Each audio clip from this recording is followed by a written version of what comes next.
Thank you for joining me today on the Who God Says podcast. I am your host and Kingdom Ambassador, Ty-Shaun-Dra. Hi, hi, hi. Today we have a special guest. My God. Okay. She is the voice for victim abuse and the author of a best-selling book, Gasping for Air. Miss Dana S. Diaz. How are you? Oh my God, welcome. Thank you so much for having me. I am just so happy to be here today. This is something we have to talk about. Even, unfortunately, us faithful folks have things that happen to us that we can't always understand why, we have to go through them. But I want to certainly give the message that nobody is alone and that you can overcome anything that God puts in your path. That's right. Oh my God. Whew. Okay. So we're gonna take this a little bit. Audience, you might have to get some tissues. Um, but we're gonna take it. Try to do it a little bit at a time and not Yeah.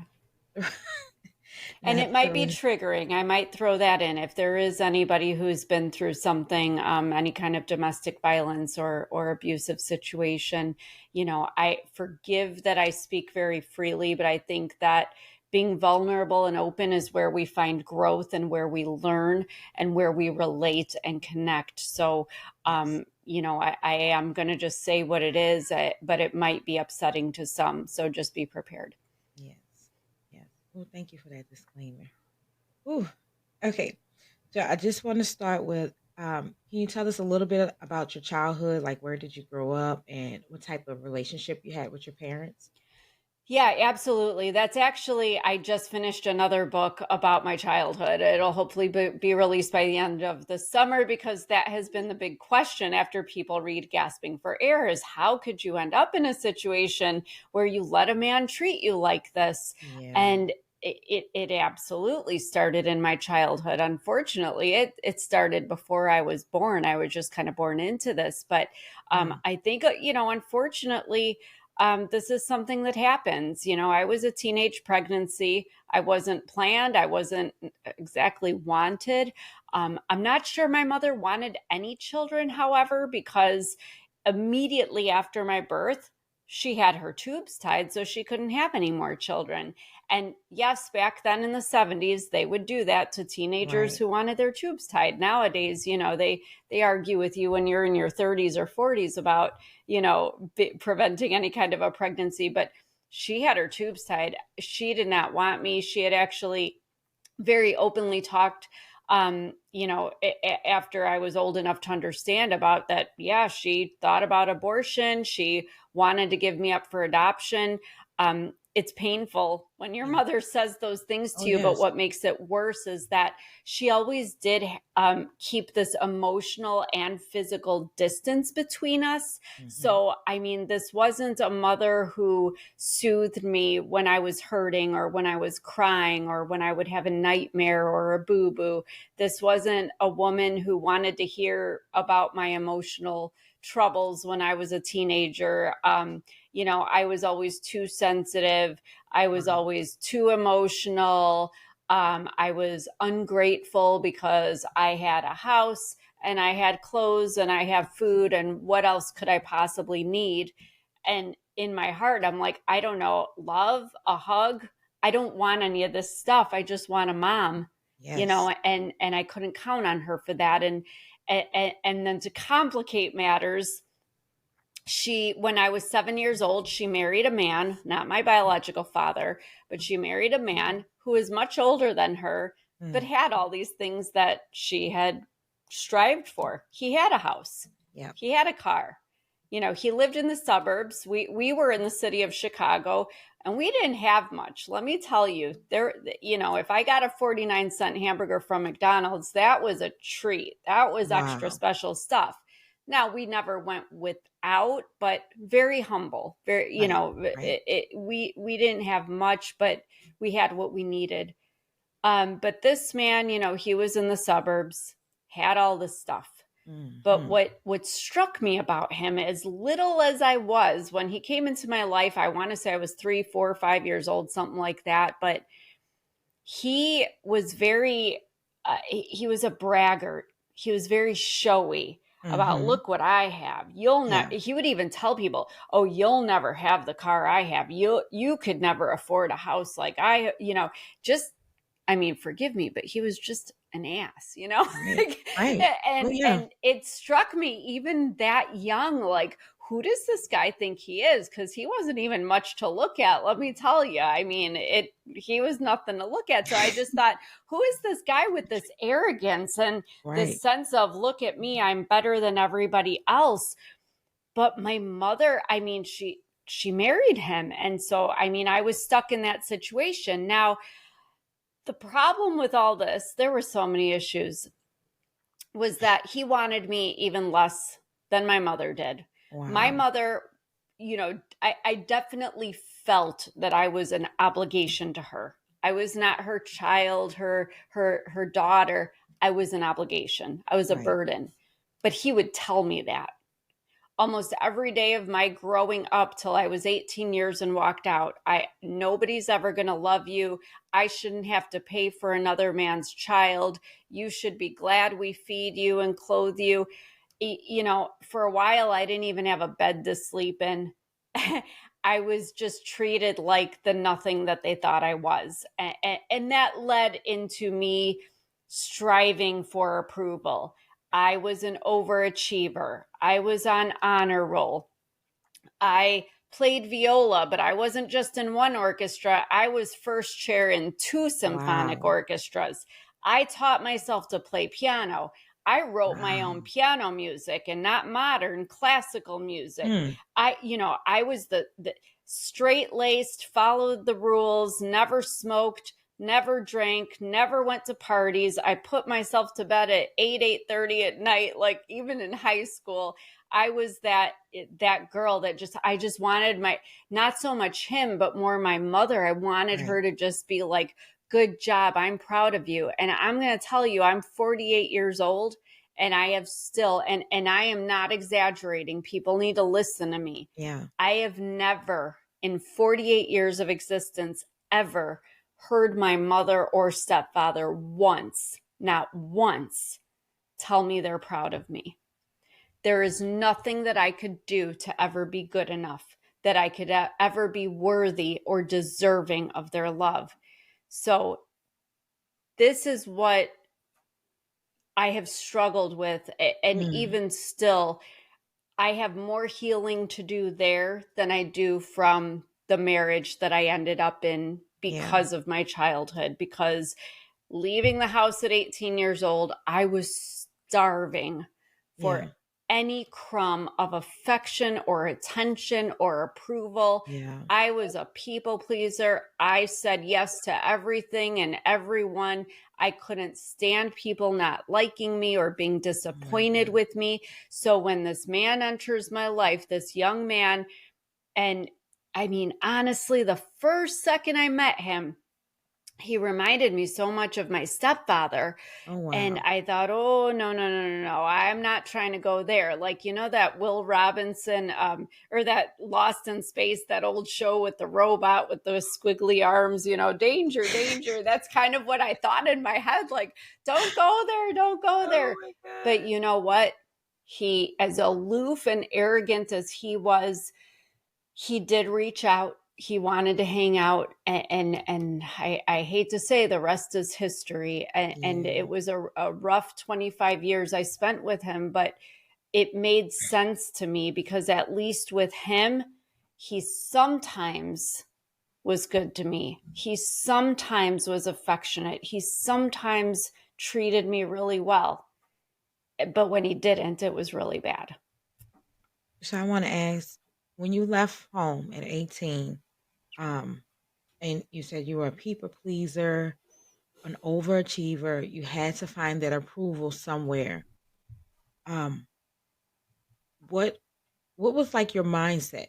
Like how did you start working? Did you go immediately to Oh, I was college? working. Yeah, I wanted to go to beauty school right out of high school, but of course, having a narcissistic stepfather, that wasn't good enough. He said beauty school wasn't real school, Oh, and all of a sudden he referred to me as his child. No daughter of his was going to go to beauty school. I had to go to real university. I had to go. I was not an intellectual by any means, but I thought, that's fine. I got into DePaul University in Chicago. I grew up Catholic, so it seemed natural to yeah, follow with my faith. I liked, their philosophy and ideology.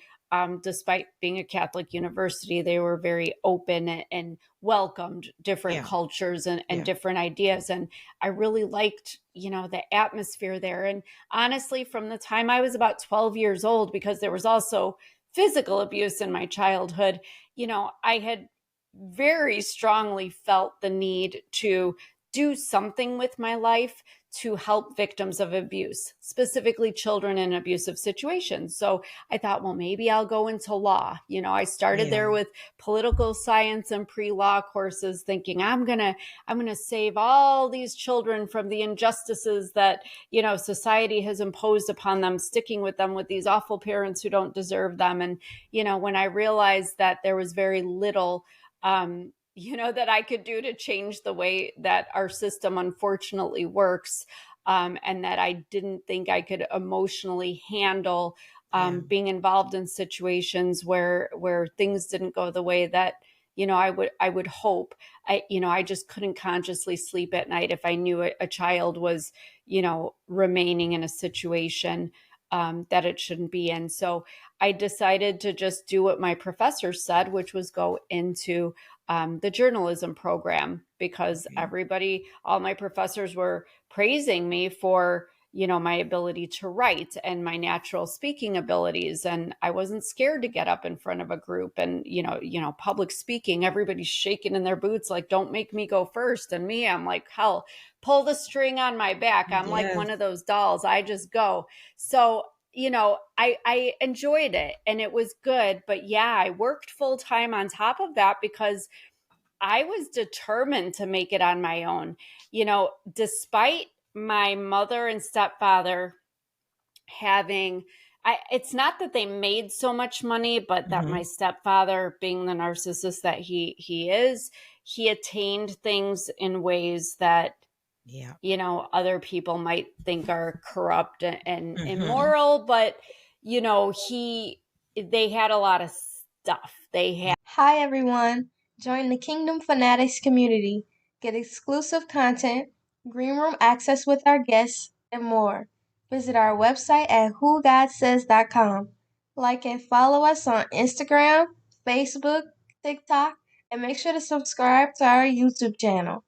We greatly appreciate your love and support. To find all information on joining our community, being a guest on the show, donating on our PayPal donation page, and more, visit us at whogodsays.com. Now back to the show. Had a lot of the stuff. cars, they had the furniture and the clothes and the watches and I wanted to make it on my own. Everybody would just have assumed that, oh, well, your parents will pay your way. Your parents will Mm-hmm. buy you a car. Your parents will pay your rent. I didn't want, I called that dirty money. I was like, I don't Mm, want a damn thing from them. I'm going to do by me. I was babysitting since I was 12 years old. And like a good girl, I was stashing that money under my mattress because I was like, it may not have been much, but it was a lot to me to have a yeah, few $1,000s to go in the world, because I'm like, I could put a deposit on an apartment, I could pay rent, I could pay some utilities, and I wow, happened to be with a guy that I was dating in high school that, was it a forever relationship? No, I don't think either one of us really thought it was, but he had an apartment already with a roommate. Like, we worked it out. So, you know, I was going to make it happen, even if I had to sleep in my car, which I did do a few nights here and there. Anything but go back to that. I didn't want to depend on them for anything. So I made my way. So I had strength, and I was brave, and I was resilient in so many ways. yeah, But boy, that little girl in me, I just wanted somebody to love me. anybody. It didn't even Yes. matter who. I just wanted, I mean, they call that desperate, and that might be looked upon as weak and, kind of have a stigma, but that's what it was. And I'm not ashamed of it. It's just the circumstance that I was in. Yeah. It was generational trauma. A Yes, lot of people don't absolutely. understand that. Yeah, like you said, they say it's desperate. They say, "Oh, you're so desperate. Oh, you have," a lot of people say, "Oh, you have daddy issues," and Yeah, I it's do have daddy issues. yeah, but it's I but it's still have daddy issues. trauma. I'm married to an older man, and God love him. Not, my second husband. He's like everybody's dad, but and so I joke with him. I even call him daddy sometimes because hey, he is a daddy. But you know what? We have a beautiful, loving relationship, and he treats me like princess and the pea. So it is what it Oh, is, and that's what I hope to let people know too. Like, don't judge somebody else because you don't yeah, know what they've been through, number one. And, yeah, even my husband and I joke about my daddy issues and codependency, but I'm like, he's a little codependent too. But if it works out for the two of us to be two codependents that are together, what does it matter to anybody else? We're happy. Our needs are being met. We treat each other well. We have yeah, respect and love and grace between us. Isn't that what everyone wants in a relationship? So, whatever I am, you can call me, but I'm doing just fine right now. yeah, yeah. That a lot of people they kind of just well when you don't know what it is because a lot of times people can't even identify what their hurts are. Why are Right. why are you hurting? They can't Right. identify it. But you, like you said when you started, you were born into it. That trauma was Yes. already there. Your mom experienced trauma that she probably Yes. never expressed to you. She Oh, was she did. already she was already you can tell she was already in a traumatic state. That state was Yes. so settled in her that she didn't know to do anything else but transfer that to you. Yes, and I want to address that very quickly. Yes. Mhm.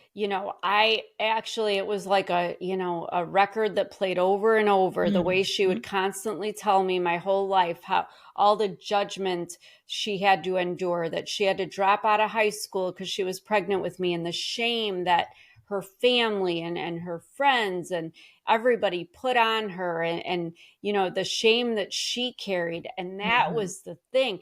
And on top of that, she had been raised in a home where her father was an alcoholic. Oh my god, like a raging alcoholic. I mean, like he had a liver transplant. Yeah. I think I was in college when he had the liver transplant, and he went straight from after that surgery. When he was released, he went straight back to the bar.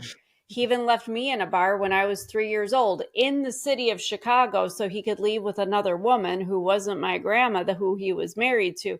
My So, I God. mean, there were horrific things that I heard. My mom would often tell the story of when he came home drunk one night and put her and her two brothers, my two uncles, in the bathtub and held a gun to their head. And it was basically playing Russian roulette. I mean, so my heart goes out to my mother. Yeah. Nobody should ever have to endure that. And even my stepfather, he and his four siblings were abandoned. Yeah. I don't even think he was a year old when they were abandoned in Boston, Massachusetts. His father was actually a traveling actor with vaudeville. And his mother just didn't want to raise five babies, I guess, and just literally left them. Where the oldest one, 7 years old, was out begging on the streets for food until the authorities came in and put them in the foster system. They were separated. All of them were abused, endured terrible things in the foster system. So I get it. I understand they didn't know. But here's the thing, you're either going to treat your kids the same way, or you're going to make a choice not to perpetuate that cycle. You're going to make a choice to want better for your kids. Because when I had my son, I was terrified that I was not equipped. I did not know how to be a good parent because I Yeah. didn't have two good That parents. example. I didn't even have one good parent. Right. But you know what? I remember very consciously making the decision that this child is going to be loved like no other child ever anywhere on this earth. Yeah. That this child was going to know I loved him no matter what, no matter where. Even when he's an 80-year-old man, he's going to know that mom loves him more than anything in this entire world. And that's what I did. And I'm so, I always had a hard time because I never felt I was good enough. I have a hard time even giving myself forgiveness and giving myself, the grace that, I give everybody else, with their mistreatment. But the one thing that I can honestly say is I raised my son with everything in me, every good and thing that I had in me, every little bit of common sense and inclination to do what's right. I raised him and he is thriving and he is doing so well.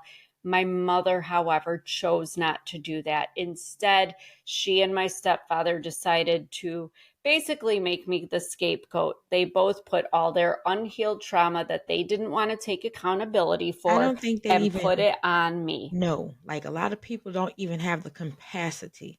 They don't have That's the true. capacity.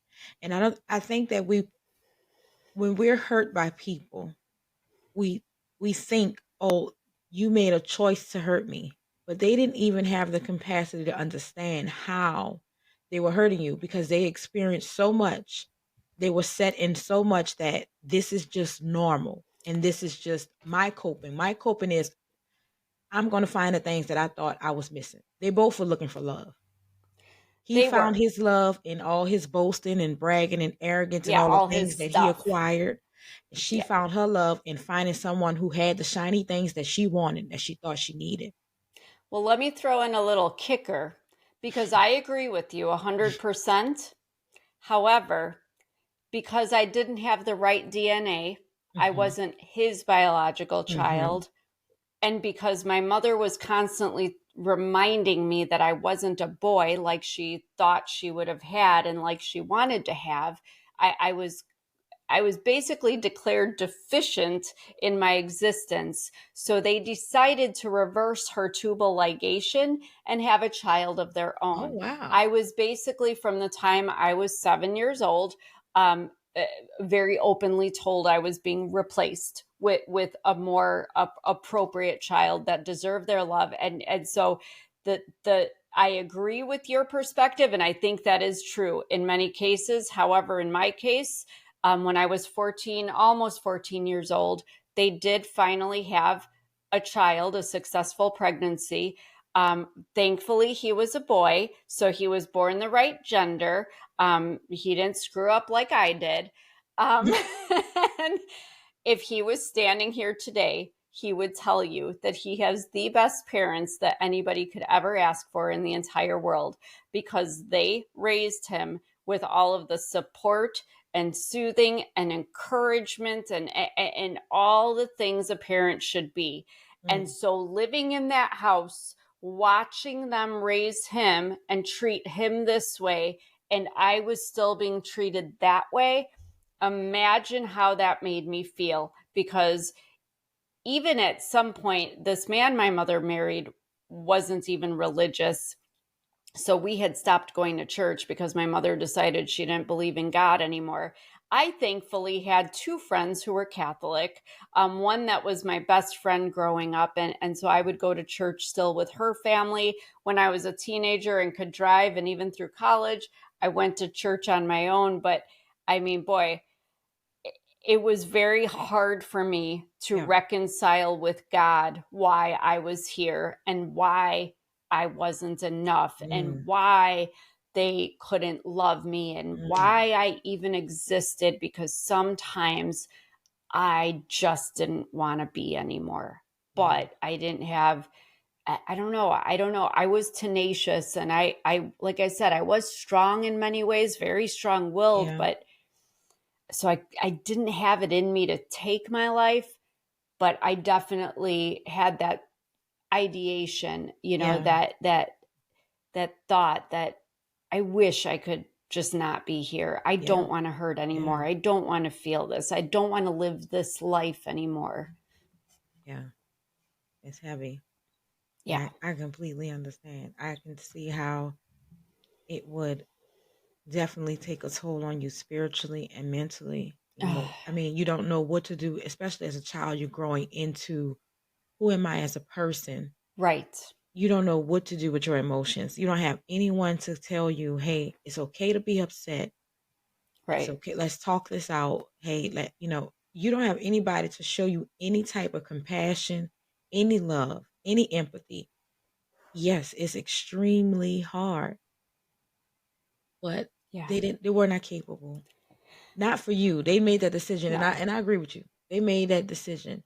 And um whatever caused them to make that decision, we I think we always want to know the why Yeah. and the how could you. But in the end, that regret that they're going to have, either whether they verbalize it or not, when they see what God is using you for, when they see why you're here, because to them you're nothing. I don't know why you're here. You just came along. You have to tag along with me until I get rid of you, or you just leave. Right. But God had something for you. Sorry, I have to close this door. Yes, and oops, sorry, I had to close the door. Yeah. um, God has something for yes, you, and when they see it, it's just like the Bible says, "He who have eyes to see, let them see. If you have ears to hear, let them hear."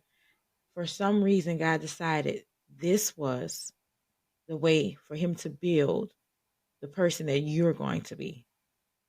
yes, but at that age, at that young age, and even Yeah, in we don't know. college, We don't I had no understand. idea. For me, I was struggling with, why is God doing this to me? Why did Yes. God give me this mother and this stepfather? Why did he give me this life? Did he put me here to suffer?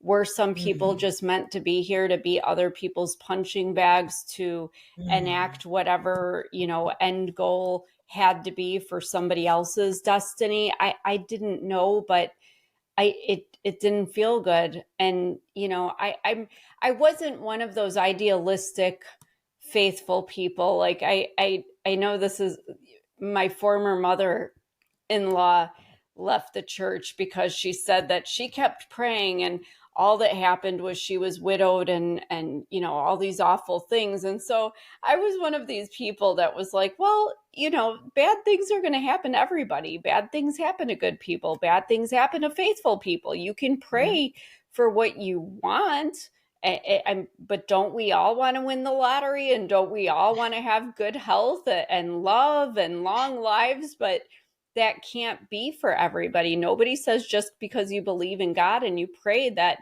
all good things are going to happen to you and be bestowed upon you. You have to go through some of those rough patches. So that was part of my ideology.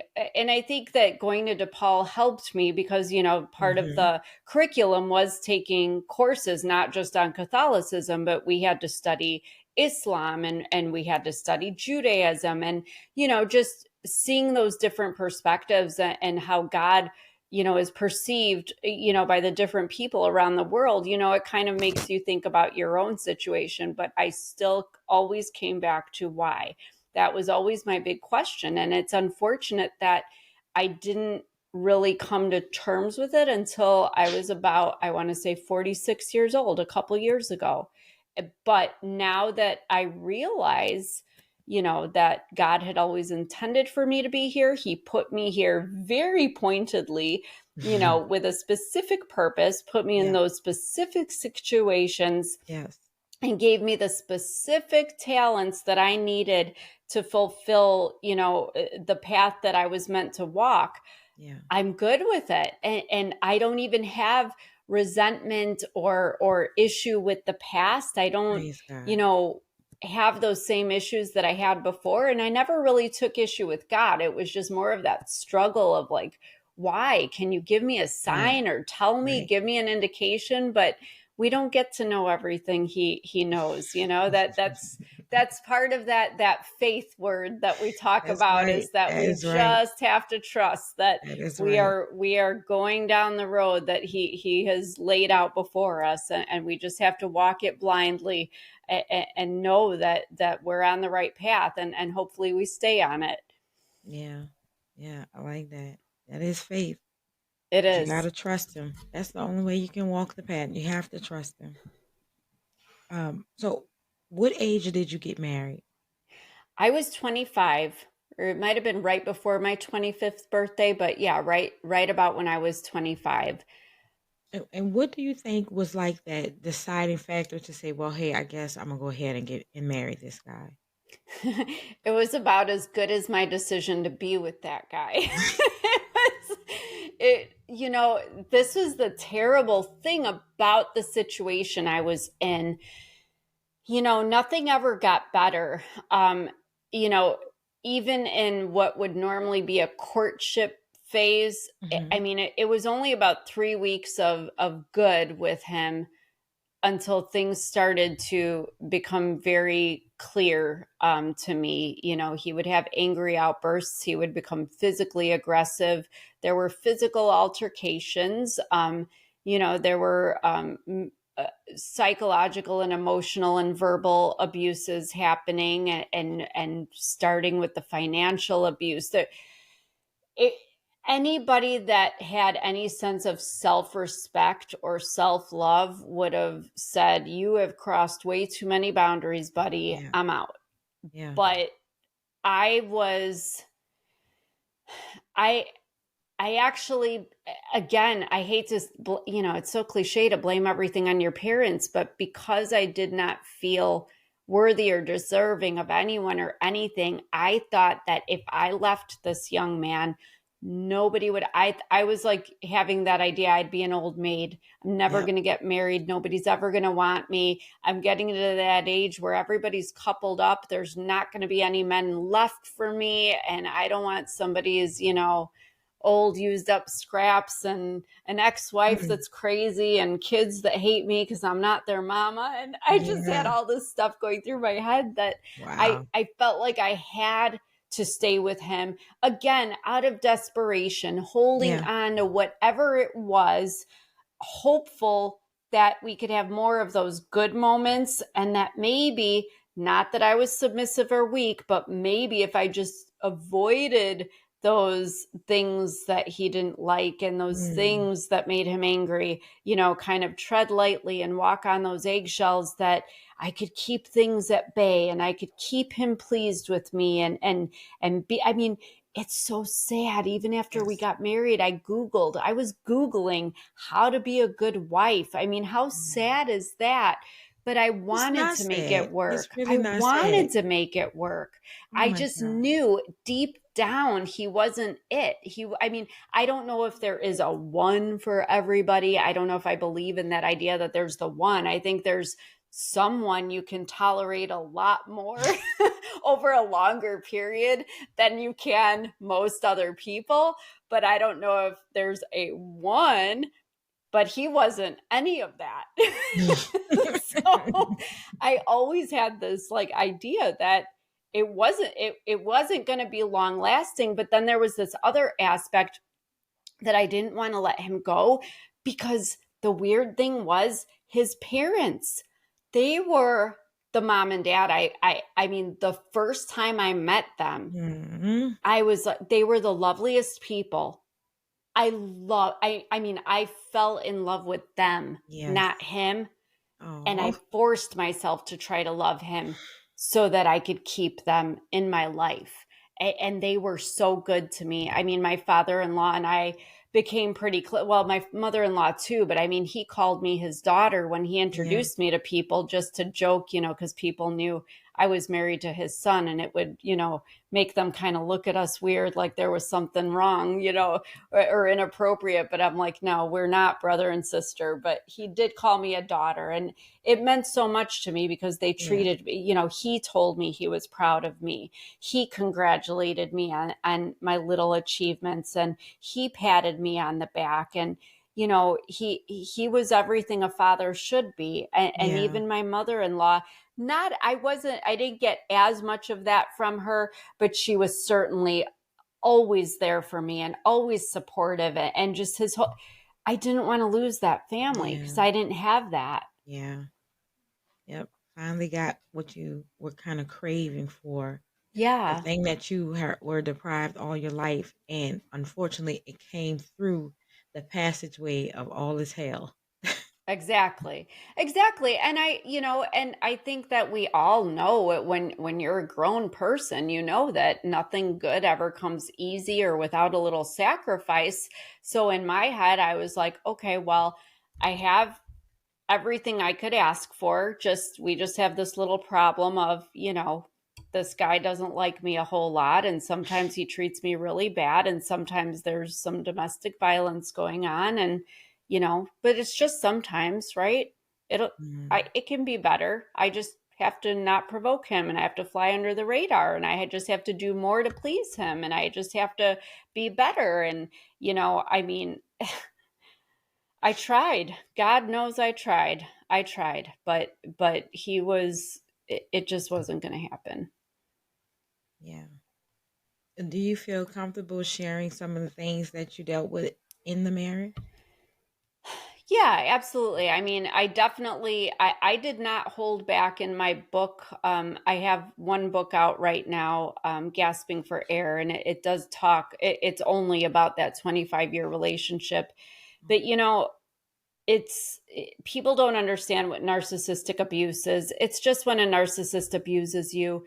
But the problem is that narcissists use any and all forms of abuse.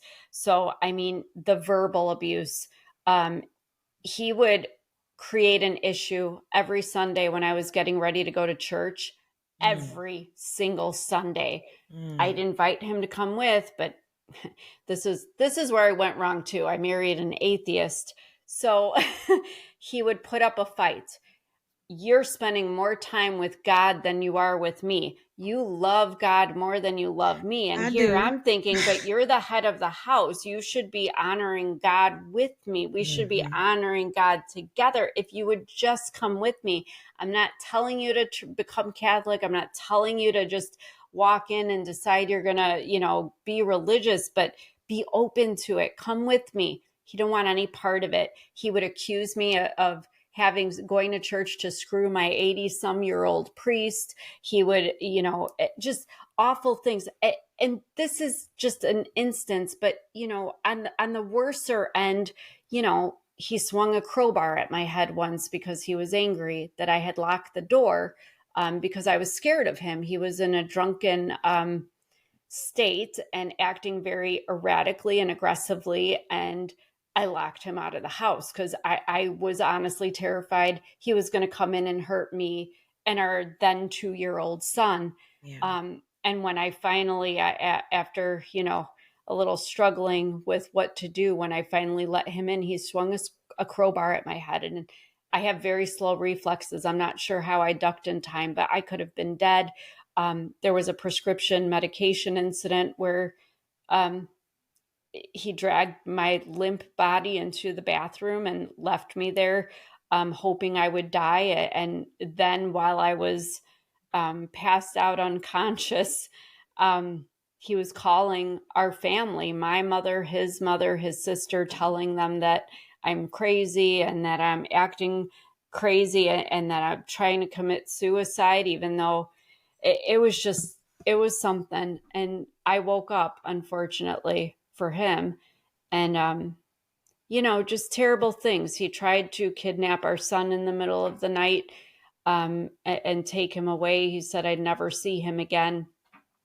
And there was a physical altercation because literally over my dead body was I going Right. to allow him to steal our toddler son. And it just kept going from there. And by the end of that 25 years, even after the divorce, he there were knives and guns involved, and it got bad. He had actually put in an email that he wanted me dead, and he even told our next door neighbors who thankfully came to court to testify on my behalf, that he told them he was planning to kill me. So, Wow. it's very scary to think that you can go from point A of, I'm like a little puppy, like, I just want that little treat, give me that treat, to I'm terrified for my life. Like, he actually does want me dead. And, Right. to the point where I went and all my assets, my bank account, my life insurance, my retirement, everything. I didn't even tell him, but I assigned a trustee for my son, who was still a minor, that he was the only beneficiary on all that stuff. Cause I thought, if this man does succeed, and I'm not around anymore, there's no way in hell I want him to have one penny of any money he thinks he's going to get, because he was very money focused, as my stepfather was. And I think a lot of narcissists are. So that's just a little idea of what I went through, but it was traumatic, to say the least, not just mentally, but physically and every other way. It was living in fear every single day, and not being able to process one thing that happened before something else was happening. I actually put on social media not that long ago that it didn't even feel like walking on eggshells anymore. It was like walking through a minefield where it didn't matter where I stepped or how lightly, things were blowing up all around me. And to the point, and this is the biggest reason I wrote my book, is that the mental stress of living in that situation actually caused me to become physically ill. And it's actually the physical illness is what basically was the final straw for me, where I said, okay, I'm done with this. I need to divorce this man. I need to cut all contact, because all of that stress hormone, cortisol, that was running through me with everything going on, had caused my white blood cells to think that there was something it had to eradicate, some terrible thing in my body, that they killed themselves off. And I became autoimmune, and I developed this lung disease that is actually common in victims of abuse. The doctor says it's like having COPD and fibromyalgia all at the same time, to the point where I dropped down to 93 skeletal pounds, looks good in a bikini, but that is not healthy for a 40-some-year-old woman. I had a backpack oxygen machine that I had to wear a mask just to keep my oxygen levels, and my heart rate in a very low, but the low end of the normal range. Right. And then we were just going into COVID on top of it. And the doctor sat me down and he said, your body is already shutting down. And if you catch COVID, he said, a common cold can kill you because you have no immunity whatsoever. You are compromised. So he says, if you get COVID, you are actually one of those people who can die. Yet what was I to do? I was, my then husband decided he didn't have to work anymore.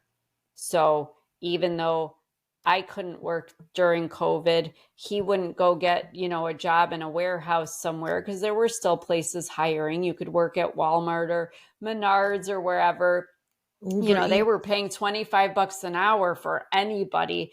Yep. He wouldn't do it. So he wanted me, his lung diseased, immunocompromised wife, to go. He told me, get to it, because he didn't want to lose the house, but there was no way that we could make it when we were already barely making the bills. So it was such a disaster, but the lack of concern or consideration for my physical health was just it. I mean, people show you, I had to learn the hard way. People show you how they feel about you and how they treat you.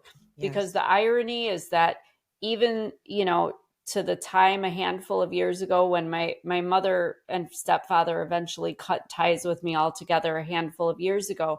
But up to that point, and even at this point in our marriage during COVID, at the end, oh, I love you though, and signing cards, I love you.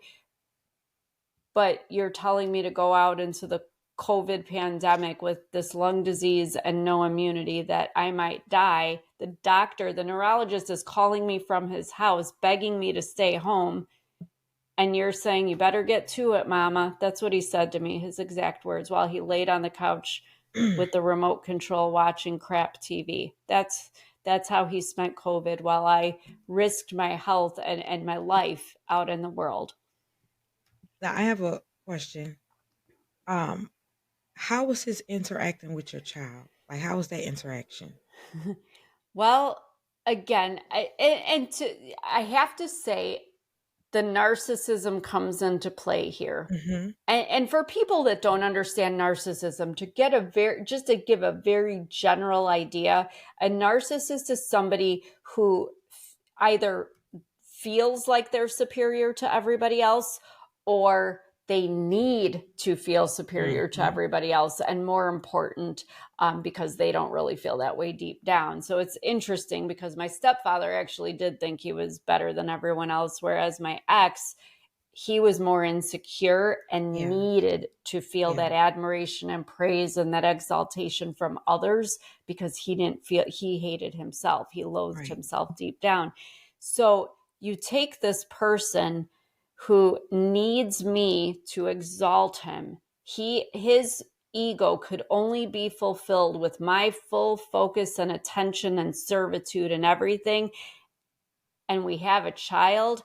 I mean, the second that baby was born and I needed to tend to the crying baby and change the baby's diapers and feed the baby every 2 hours at night and rock the baby for 2 hours to go to sleep, oh, did things get bad. That's when it took a straight spiral down. I mean, it was down a rabbit hole. Nobody was getting out of it, and there was no coming back from it ever. Yeah. So the interaction with our son, as time went on, it was, on the one hand, his son he looked at it as like his mini me, like, oh, I made that. That's my spawn, almost like a possession, because he even treated me sort of as a possession. It was his child. But when his child was acting too much like his mother and standing up for himself and telling his dad that he deserved some respect or he deserved mistreatment, or God forbid was going to church with his mother, because my son was in, a private Catholic school and going to church and going through communion and confirmation and all that didn't go too well. My then husband decided he would always say, oh, it's always you two against me. It was you two against me. But he was the one putting that divide in our family. He wanted to blame us, but it was him. But it really was me and my son. I even say my son, because it's not even his son to me. It's my son.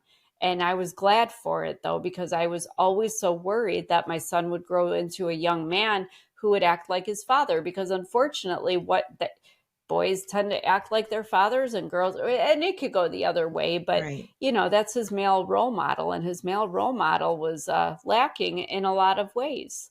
Yeah. Oh my God. So have you talked to your son? Like, do you guys go like counseling together, or have you guys done any of that? We have not. I think that we could have probably benefited, but we were very highly monitored. I'm sure anybody in a household with a narcissist or any kind of abusive or controlling partner would understand. I was pretty sure there was a GPS on my car, because he seemed to know where I was when he shouldn't know where I was. He had Ring doorbells on all kinds of parts of our house and the garage. There were security cameras. I mean, he would text us and say, oh, you were out a little longer than you should have been. What were you doing at the Dollar General? Stuff like that. He would do that to our son as well, always tracking our comings and goings. So it was really difficult under, that kind of, control. Yeah. There was a lot that was happening there. Yeah. My son handled it well, though. I think that I don't know if he just innately had his own strength, or if he was sensing that he could be strong through me. But we got through it, and we weren't able, because we were being monitored, to openly speak even in our own house. So sometimes I just had to take it upon myself. There, when something would happen, I would go to him when we were alone, if I thought we were alone, and I'd always start with "I love you," because I kind of had a guilt that I had brought him into this hostile situation. But I'd just say, "I love you," if you want to talk about anything, but I would never get into it. I mean, to this day, he doesn't even know half of what happened between me and his dad. Yeah. He would probably argue that things I say happened didn't happen because he would not want to believe it. But he learned, and thankfully I had this little background in psychology where I kind of could see the effects on him. So he dissociated a lot, Okay. and withdrew. And I understood it, but I also respected it. Whereas another parent might force their child or try to, make them talk about things and make them talk.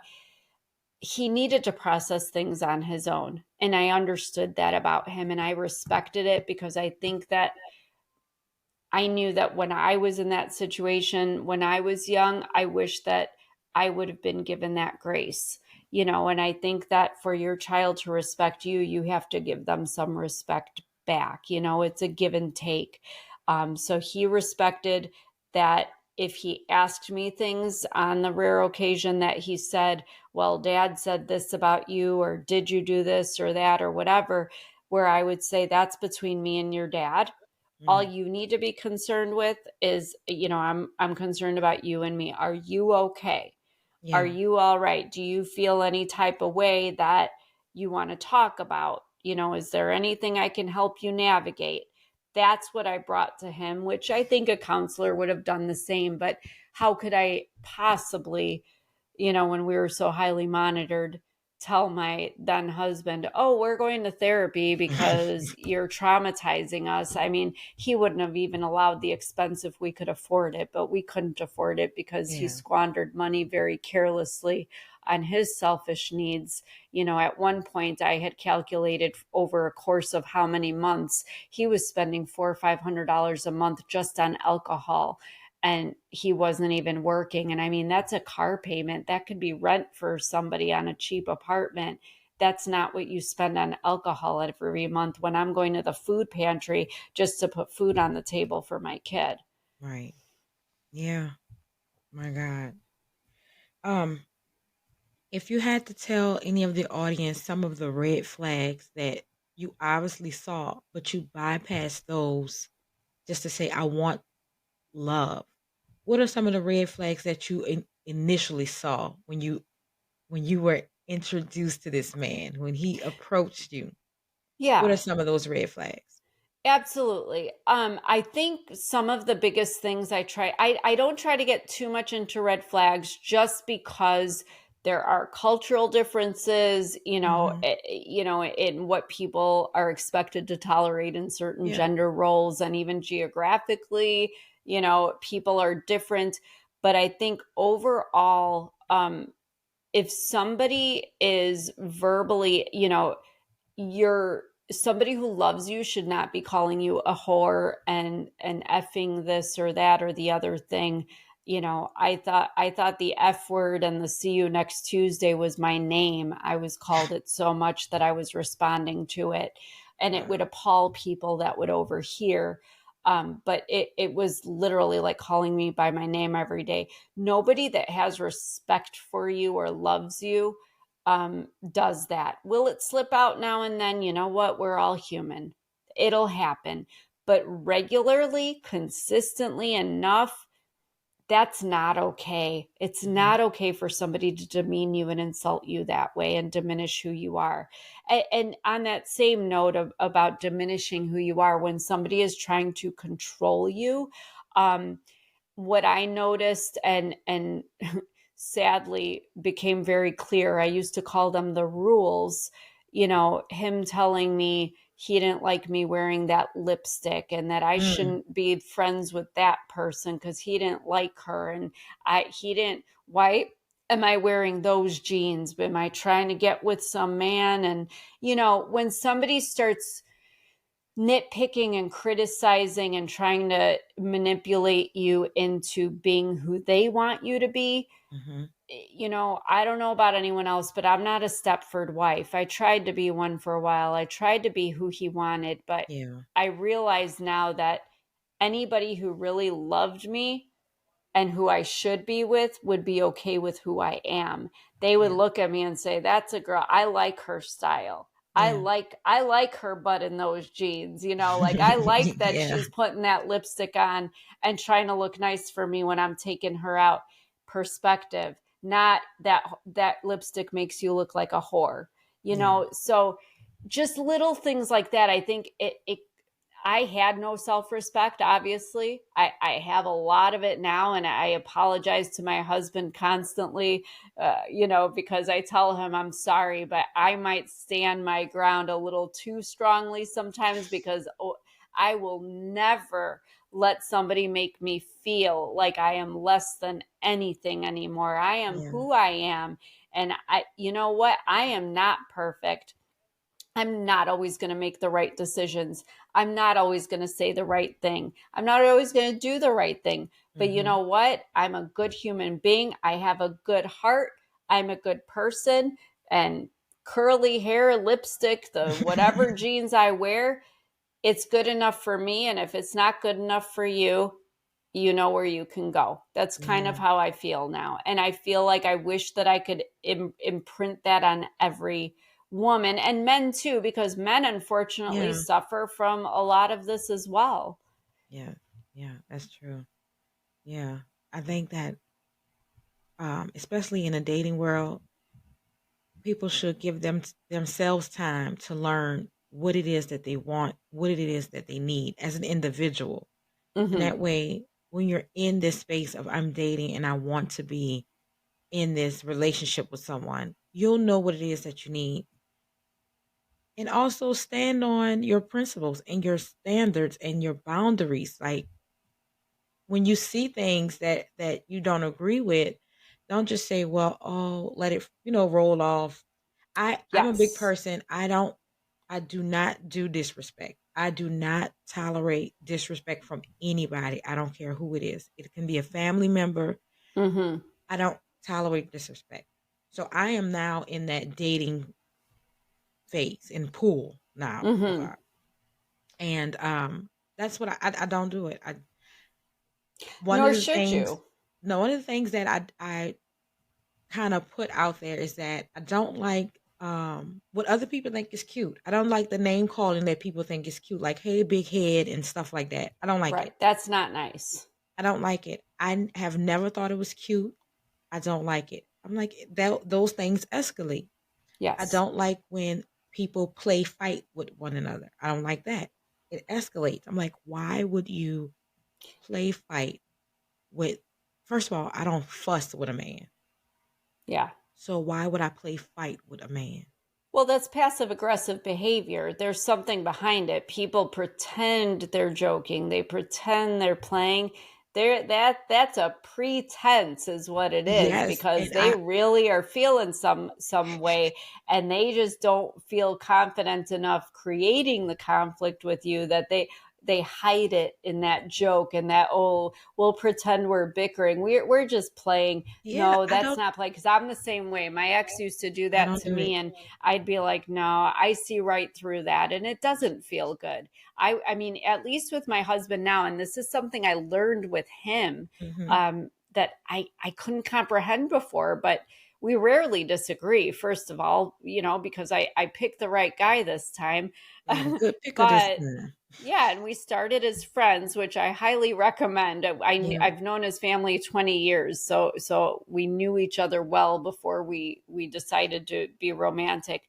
But conflict is where you're going to find out how much you can endure from a person and how they really feel about you, yeah, because conflict is with my husband, I remember the first time we disagreed on something, and it wasn't even that big of a disagreement, but there were no raised voices.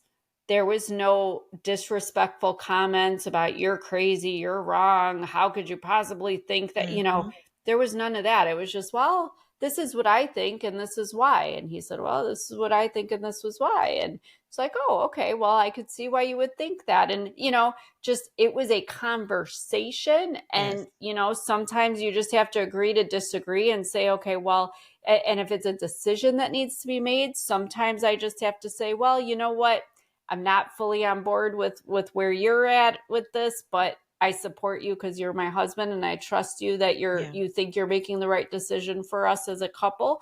And there are times where he's like, well, I'm not so sure about what you're doing, but I got you, and we're going to get through it together. We stay united because these people like my ex, when you have a disagreement, and it could be over something little or something big, when they start that calling you names, disrespecting you, taking down, and then they're trying to convince you like to think like them because apparently your thinking is all wrong.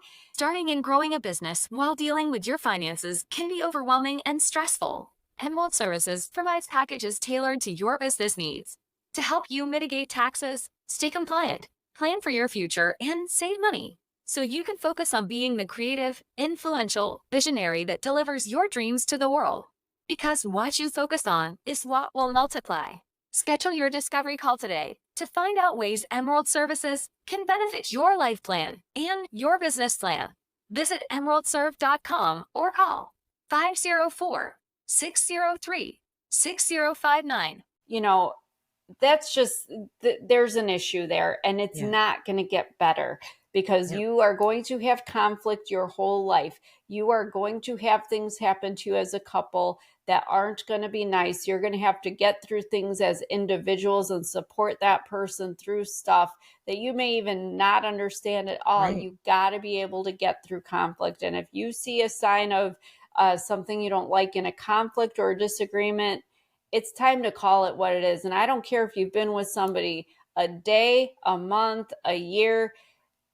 This is your life you're talking about. I am telling you, I did not get married to get divorced, but I got married to a man that I knew in the depth of my heart it was not going to work.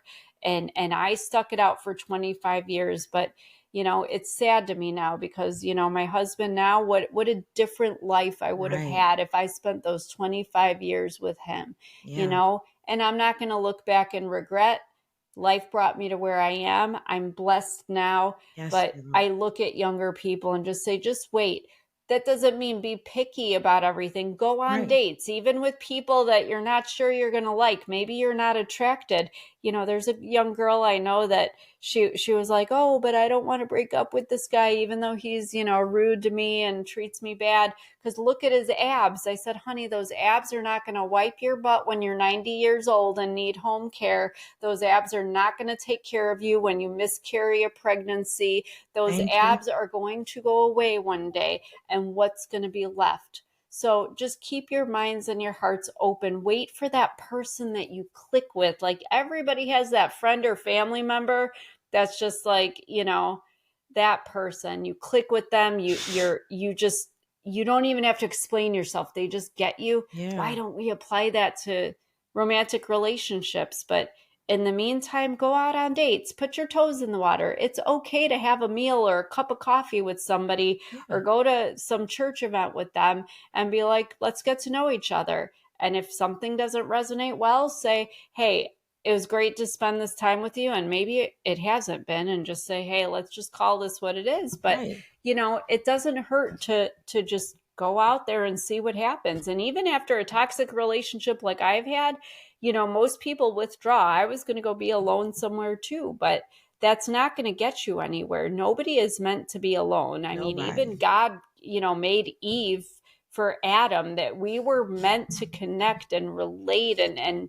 that's part of our humanity and our innate needs. So don't isolate, go out there, be open to love. Just because one person or two people or 10 people have done you wrong, I promise you there are still good people out there. Yeah, there are. Wow. This has been amazing. I don't even want to let you go because I'm like, I can come back, honey. It's okay. well, you do have to come back so we can talk about the second book. But for Yes. Gasping for Air, when did you release that book? That book was released last June. Okay. And it is still going strong. I am very proud of it. I worked so hard on it, but it's kind of bittersweet because I have so many people that tell me how good it is, and it's a Yeah. page turner, and I had to take a day off of work just to read it because I couldn't put it down. And I love that because of the hard work, but it makes me sad all the messages that I get of people saying that they could relate to it and that it's like they're reading about their life. But I'm always happy to hear from people either on social media or, you can contact me through my website when people say your book gave me the strength to see that there's life beyond this, that I can make a change. And I left my toxic relationship of 9 years, or I'm planning to divorce my husband. I'm not trying to break up relationships. I just want people to understand their worth and live their life to their fullest because, I started over at 45 years old, but boy, it's only been 3.5 years. And let me tell you, I could never have imagined that life could be good and that I could live in peace and in standing in my authentic self with in another marriage nonetheless. But what a beautiful thing to experience love for whatever remains of my life. It's been amazing. Yes. Praise God. Yes. Yes. Oh my God. That is such a beautiful story. Where can we find the book? Anywhere books are sold online. You can certainly go to my website, danasdiaz.com. The link for the book is there. You can click on Facebook, Instagram, email, reach out, follow me. I post stuff every day. And if you sign up on my email list, you'll get the notification when the next book is out, which, like I said, is hopefully later this summer. And there is a third book that I am just finishing up that I'm hoping to release by the end of the year. So we're going to have a trilogy. Yes. So Gasping for Air is about my former relationship / marriage, 25 years. The next book, the second one, is what we call the prequel. It'll talk about my childhood and what kind of set me up for being in the situation. The third book is the sequel. It's what came after. It talks about that nasty healing process, but how I came to terms with being okay with who I was and finding love and being open to it and all the blessings that followed, even though, let me tell you, there's some juicy drama stuff in that one that I can't even make up that has happened since. But we'll have all those out. So please sign up for the email list, reach out. And just one more quick note, if the book is concerning to you because it does have the word abuse on the cover, it is available in ebook form on Amazon. And if you are a Kindle member, it's free.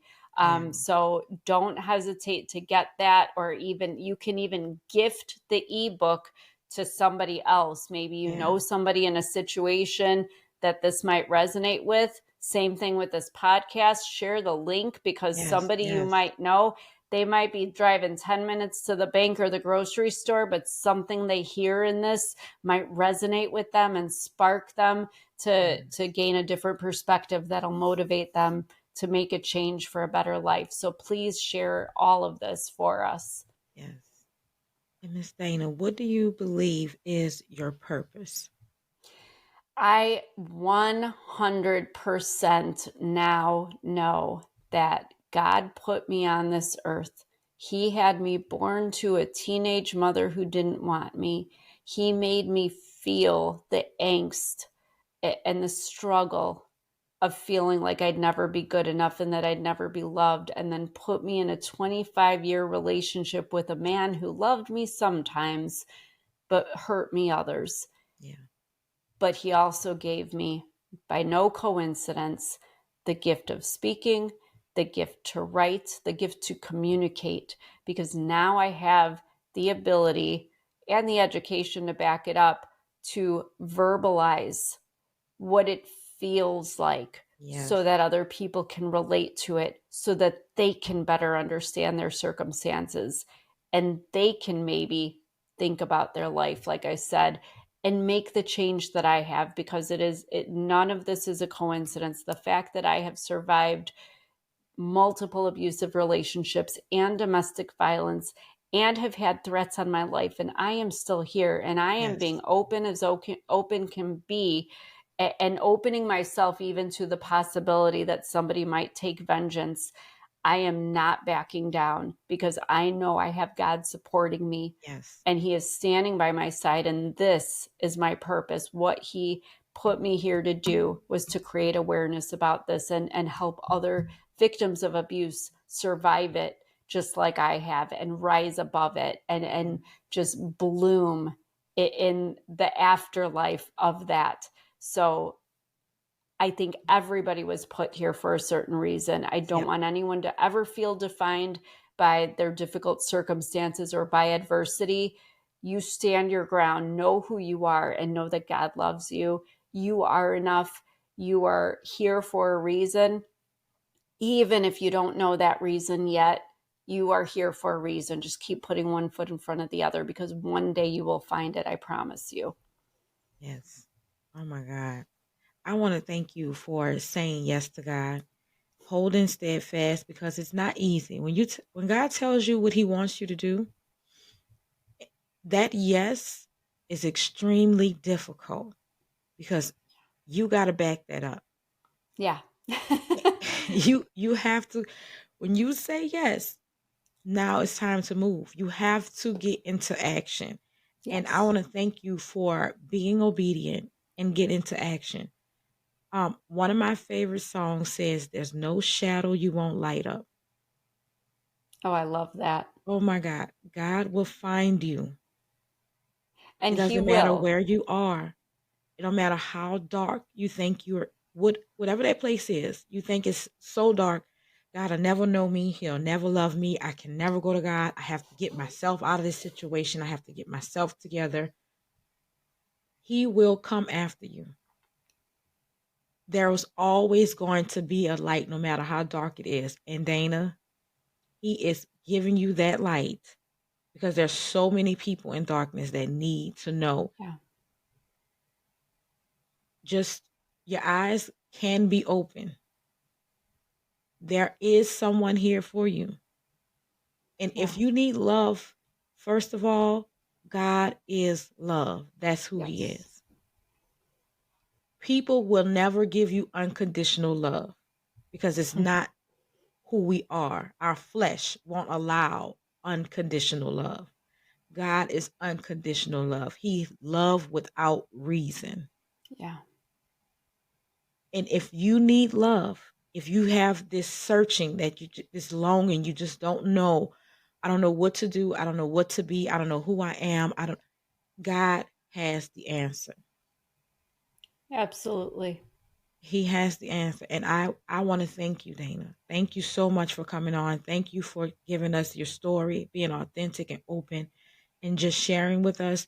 Because when God said do something and you do it, it is so beautiful. We don't know the people that we're going to impact. He knows, but we don't know. And just walking in that obedience is everything. So I don't know who is supposed to hear this. I didn't even want to do a podcast, but when God said do it, I am going to be totally obedient, because I trust Him with everything. He loves me unconditionally, and I love Him without reason. And everybody else falls under that. My children, the spouse that I'm going to have, that He's bringing to me, I know He is.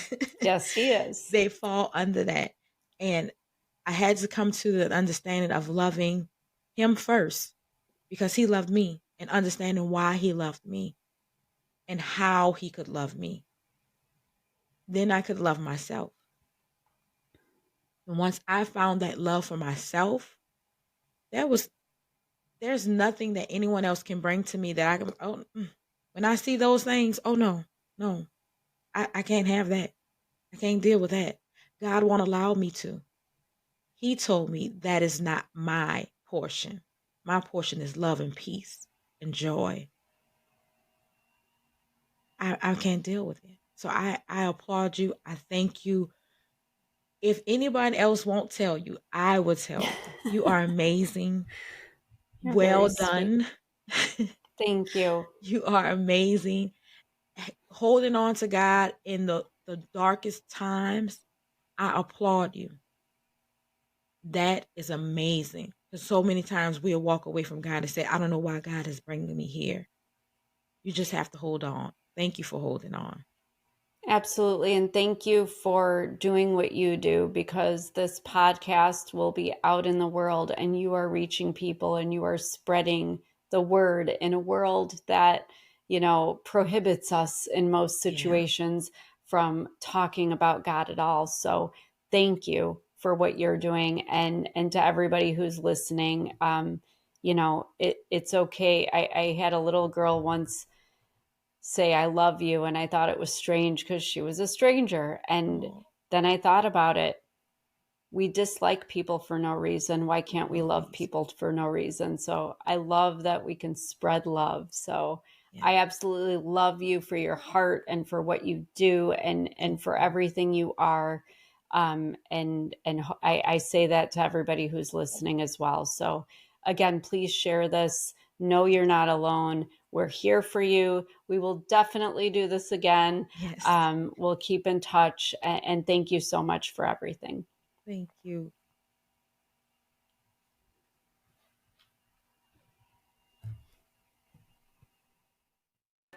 Thank you so much for hanging out with us today on the Who God Says podcast with your host and Kingdom Ambassador, Ty-Shaun-Dra. Go to whogodsays.com to join the mailing list for episode premieres, upcoming guests, and more. Send in your questions to be a part of the show at whogodsays@gmail.com. And don't forget, join the Kingdom Fanatic community. Until next time, be blessed and also be a blessing.